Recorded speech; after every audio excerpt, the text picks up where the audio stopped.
Who's your friend who likes to play? Bing bong, bing bong. His rocket makes you yell hooray. Bing bong, bing bong.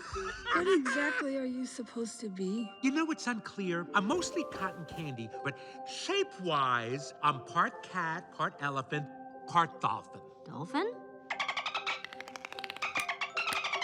You gotta remember, when Riley was 3, animals were all the rage. Do you approach an animated character very differently? You've played so many memorable characters No, over the years. I don't approach a character. You got to know what he's like. Usually, if I'm doing a play or TV show or a regular movie, I won't have to have a different voice. Bing Bong had a different voice. I don't usually do that when I'm acting on camera, but he had a different voice. I don't do voices, but I do the essence of what that voice should be. And it was higher, and it had more energy, and I don't think a camera could handle it. Camera would have to be very far away in order for me to do it on camera. In the room that in Pixar at Emeryville, it was a huge room, and lined around the entire room was the storyboard. So that in itself was like a lot of information.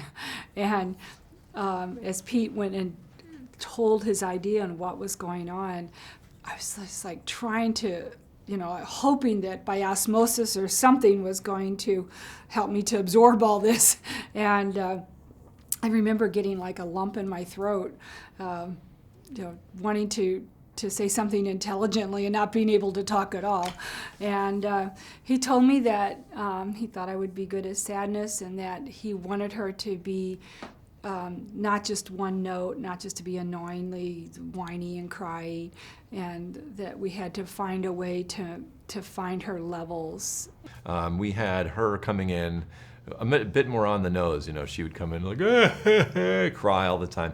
When we started working with Phyllis, we realized what Phyllis plays so well is this sense of sort of insecurity and timidness, and that became a major thread to her character and a big change to the story, just based on the strength of her as an actor. I'm really a down and morose person, so I just got up and went, okay, I'll do it. No.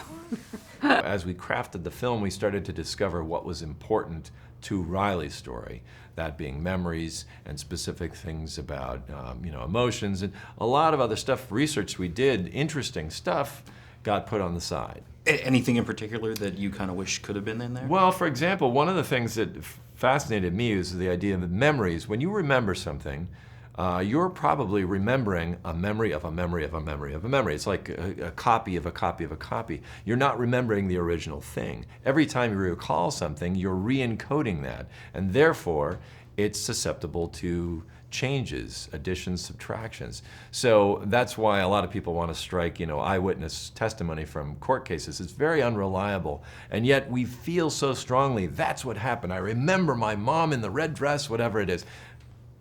May or may not actually be true. One of the things that I think is most impressive about the movie is it sort of changes the way you think about thinking.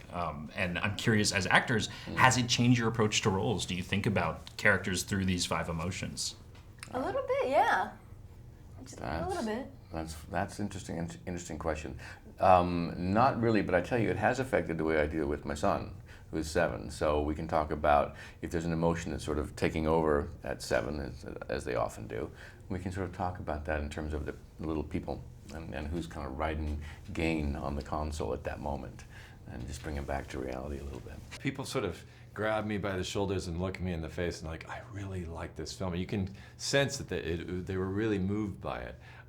Most impactful, I think, has been the sort of emotional help that it's been for a number of families who have difficulty, due to autism or whatever, communicating with their kids, and having now a new tool to do that with is pretty fantastic.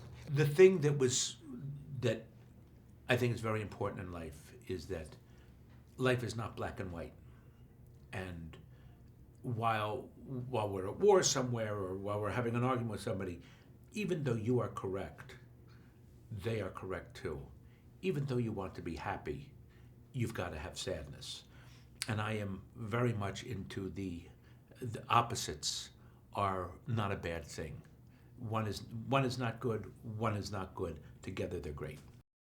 The creators of Up, The Incredibles, and Finding Nemo. You could get lost in there. Think positive. I'm positive you will get lost in there. Disney Pixar's Inside Out.